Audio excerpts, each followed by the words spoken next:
Salut, c'est Trado, content de vous retrouver pour la mise à jour de l'indice parisien. Un petit peu précoce parce qu'il n'est que 17h22, mais ça devrait plus jouer beaucoup maintenant. Et comme je dois me rendre à un rendez-vous, là je peux pas le faire un petit peu plus tard, veuillez m'en excuser.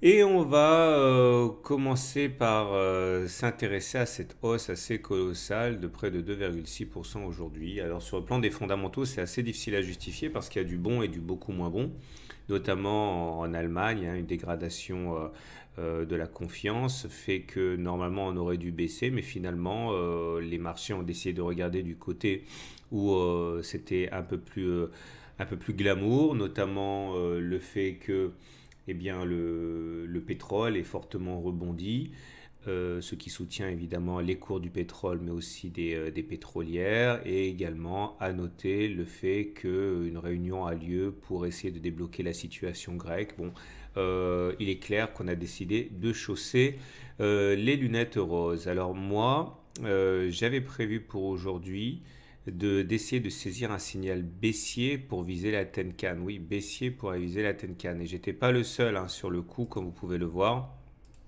en ce sens que on a mal commencé, on est allé chercher la Tenkan, et puis tout de suite après, eh bien, on a connu un rebond tout à fait colossal, juste après avoir subi une attaque baissière.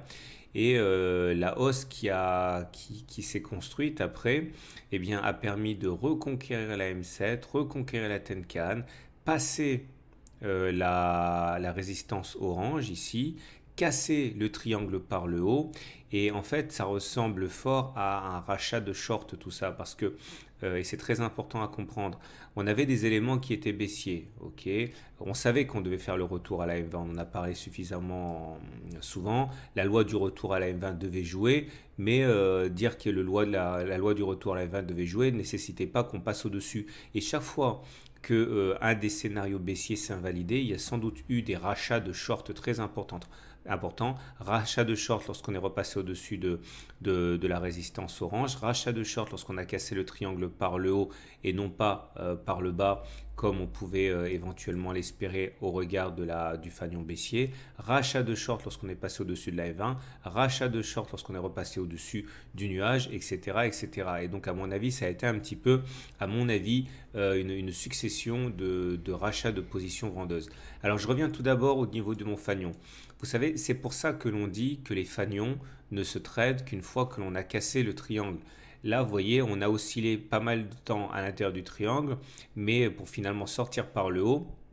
Et c'est pour ça que les traders, justement, attendent d'en avoir le cœur net, notamment une cassure, pour initier le short. Alors maintenant, il y a toujours des traders agressifs qui anticipent un petit peu en mettant un stop loss au-dessus du triangle. C'est ce qui s'est passé, à mon avis, pour certains. Et ils ont donc été sortis, ils ont alimenté la hausse. Maintenant, il y a plusieurs choses intéressantes à voir. Tout d'abord, le SAR qui est maintenant cassé à la hausse, mais en fait ça date pas d'aujourd'hui, ça date d'il y a 3 jours. En ce sens, c'est vrai que ça aurait pu également mettre la puce à l'oreille de certains. On repasse également au-dessus de la Kijun, regardez, je viens de remarquer ça en même temps. Et là, du coup, on se retrouve avec une résistance à venir qui est la médiane, enfin non pas la médiane, le haut de la fourchette d'Andrews. Donc demain, on devrait venir la tester à mon avis. Mais il y a clairement des éléments importants à prendre en considération si on est haussier. Alors, les volumes ne sont pas forcément très significatifs.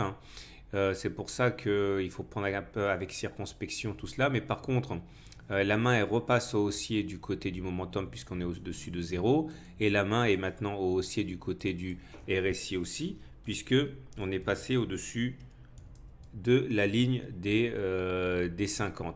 Alors, bonne nouvelle, j'avais expliqué hier qu'on avait une divergence baissière cachée sur le momentum et le RSI et que cette épée de Damoclès ne disparaîtrait que si on faisait un plus haut sur les indicateurs techniques mais également sur les cours. Et maintenant, c'est chose faite. Vous voyez, on est allé plus haut également sur les cours, au même titre que sur les indicateurs. Donc, l'aménage de la divergence baissière cachée vient de disparaître.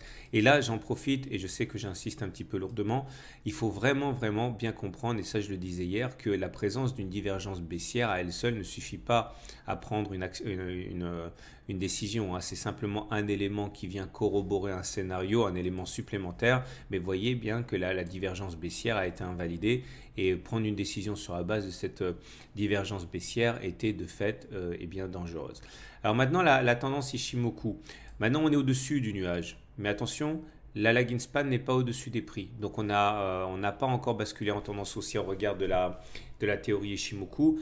On n'est pas non plus en tendance haussière au regard de la M20 parce que pour que ça le soit, il faudrait qu'on soit au-dessus d'une M20 croissante. Pour l'instant, ce n'est pas le cas. Hein, on est un petit peu dans cette situation-là. Vous voyez, quand on a fait une grande bougie au-dessus de la M20, la tendance est redevenue haussière seulement une fois qu'on était au-dessus de la M20 avec une M20 qui monte. Donc là, simplement, on est en tendance neutre au regard de la M20, tendance neutre au regard de l'Ishimoku puisque la lagging span n'est pas au-dessus des prix.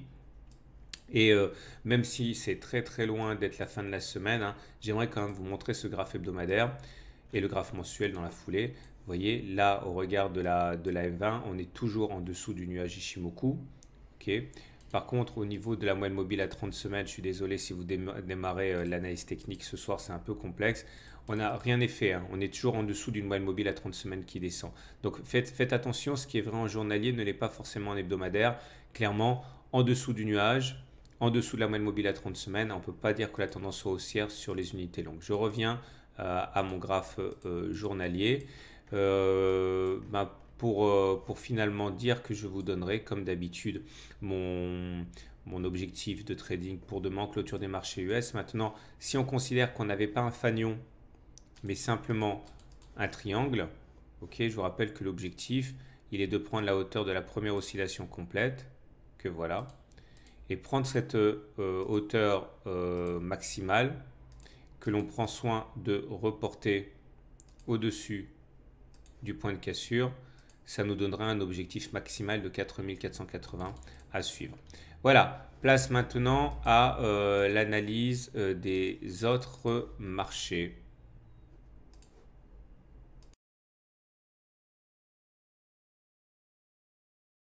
Alors du côté du DAX allemand, l'euphorie est aussi au rendez-vous avec une hausse de 2,3%.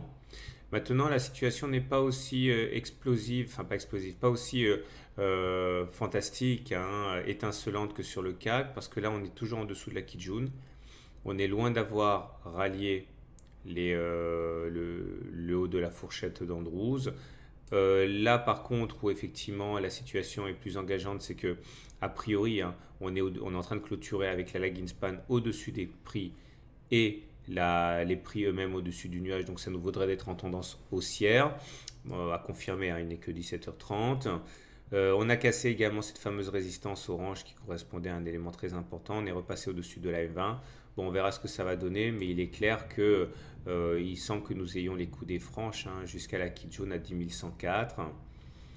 Et du côté de l'Eurostoxx, que voilà, 2,8% au compteur avec une situation similaire, une sortie du nuage. Par contre, la lagging span est en dessous des prix, donc on n'est pas en tendance haussière.